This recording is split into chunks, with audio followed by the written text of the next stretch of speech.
दोस्तों, बिहार में लगातार समीकरण बदल रहे हैं, खासकर झारखंड के विधानसभा चुनाव परिणाम आने के बाद, जहां भारतीय जनता पार्टी ने सोचा था जैसे ही कमल खिलेगा उसके फौरन बाद ही बिहार के ऑपरेशन पर लग जाएंगे, लेकिन झारखंड तो हाथ से फिसला ही। खबर यह भी है कि अब उनकी दो बड़ी सहयोगी पार्टी उनको गच्चा देने जा रही है। जी हां, नाम लेकर बता रहा हूं, चिराग पासवान और नीतीश कुमार। क्योंकि याद करिएगा, जब रामविलास पासवान का निधन हुआ था और चिराग पासवान की पार्टी लोक जनशक्ति पार्टी उनसे छीन ली गई थी, उसके फौरन बाद ही कई विधायक भी जनता दल यूनाइटेड में शामिल हुए थे। तब से लेकर अब तक आपको तमाम न्यूज चैनल ये बताते रहे कि चिराग पासवान नीतीश कुमार से नाराज चल रहे हैं कि उनकी पार्टी यानी उनके पिता की पार्टी को तोड़ने का काम किसी और ने नहीं, नीतीश कुमार ने किया है। लेकिन मैं हमेशा बताता रहा हूं कि नहीं, चिराग पासवान दूध पीते बच्चे नहीं है। उनको पता है कि किसके इशारे पर उनके चाचा ने न केवल बगावत की बल्कि उनके पिता की पार्टी पर कब्जा किया, उनके पिता की पार्टी से उनको बाहर निकाल दिया, नई पार्टी बनाकर आईना दिखाने का काम उसी पार्टी को चिराग पासवान ने किया है। जी हां, मैं बात कर रहा हूं मोदी और शाह की। और आखिरकार देखिए, अब उन्हीं को गच्चा देने का वक्त आ चुका है। हाल ही में चिराग पासवान ने जब नीतीश कुमार से मुलाकात की थी तो उनके पैर छुए थे और उसके बाद कई दफा ये देखने को मिला वो नीतीश कुमार की तारीफ कर चुके हैं। हाल ही में उन्होंने यह भी कहा था कि बिहार का विधानसभा चुनाव नीतीश कुमार के नेतृत्व में ही लड़ा जाएगा। लेकिन इन सब के बीच अगर चिराग पासवान तमाम सीटों पर चुनाव लड़ने की तैयारी करने लग जाए तो समझ लीजिए एनडीए में सब कुछ ठीक ठाक नहीं है, वही होने जा रहा है। खबर दिखाने जा रहा हूं, खबर देखिएगा। नमस्कार, मैं हूं प्रज्वल गौतम और आप देख रहे हैं खबर चौक। दरअसल बिहार में अगले साल विधानसभा का चुनाव है। धड़कनें सबसे ज्यादा अगर किसी की तेज हैं तो वो बीजेपी की हैं, क्योंकि पहले से ही भारतीय जनता पार्टी के नेताओं के अंटशंट बयान ने नीतीश कुमार के पारे को चढ़ा रखा। अभी हाल ही में महाराष्ट्र के विधानसभा चुनाव के बाद बड़ी पार्टी बनी और एकनाथ शिंदे को साइडलाइन कर दिया गया, यानी मुख्यमंत्री से डिप्टी सीएम, और इसके बाद देवेंद्र फडणवीस को डिप्टी सीएम से सीएम बना दिया। नीतीश कुमार समझ गए कि अब बीजेपी, चूंकि ये आखिरी टर्म है नरेंद्र मोदी साहब का प्रधानमंत्री के तौर पर माना जा रहा है, फिलहाल अब इन सब के बीच उनको लगने लगा है कि अगर बिहार में इस बार सीटें आती हैं और एनडीए जीतती है तो नीतीश कुमार का मुख्यमंत्री बनना मुश्किल ही नहीं, नामुमकिन हो जाएगा। जो महाराष्ट्र में किया वही बीजेपी नरेंद्र मोदी साहब के प्रधानमंत्री रहते हुए बिहार को एक बीजेपी का मुख्यमंत्री देना चाहते हैं।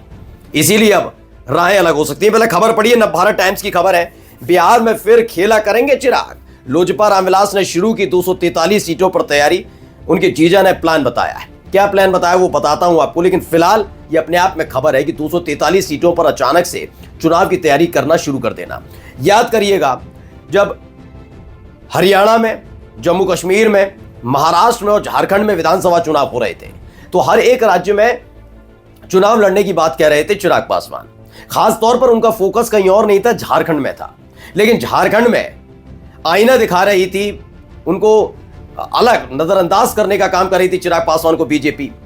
जो असम वाले मुख्यमंत्री हैं हिमंत बिस्वा शर्मा, जो सहज चुनाव प्रभारी बनाए गए, उन्होंने क्या कहा था, हमारा तो जनता दल यूनाइटेड से टाई अप हो गया है, ऑल झारखंड स्टूडेंट यूनियन से टाई अप हो गया है।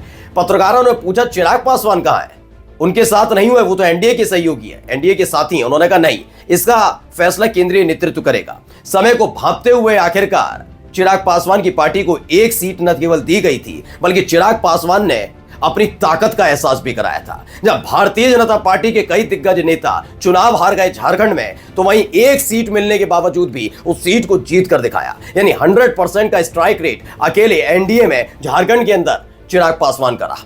उसके बाद किस तरह के हालात बनाए जा रहे हैं लगातार मैं आपको देख ही रहा हूं। पशुपति पारस पर हाथ रखा जा रहा है, जिससे उनके चाचा को अगर मजबूत किया जाएगा तो चिराग पासवान अपने आप कमजोर हो जाएंगे, ये लगने लगा। लेकिन चिराग पासवान ने बता दिया इस बार वो पीछे हटने वाले नहीं है। खबर एक और देखिए इसी से जुड़ी हुई, इसे दैनिक जागरण में छापा लिखा, चिराग पासवान चुनाव में करेंगे खेला, 243 सीटों पर शुरू तैयारी। जीजा ने बताया प्लान। क्या खबर है कि लोक जनशक्ति पार्टी के संगठन एवं चुनाव प्रभारी सांसद अरुण भारती, जो जीजा भी हैं चिराग पासवान के, उन्होंने कहा कि आने वाले बिहार विधानसभा चुनाव में सभी 243 सीटों पर उनकी पार्टी तैयारी करी है।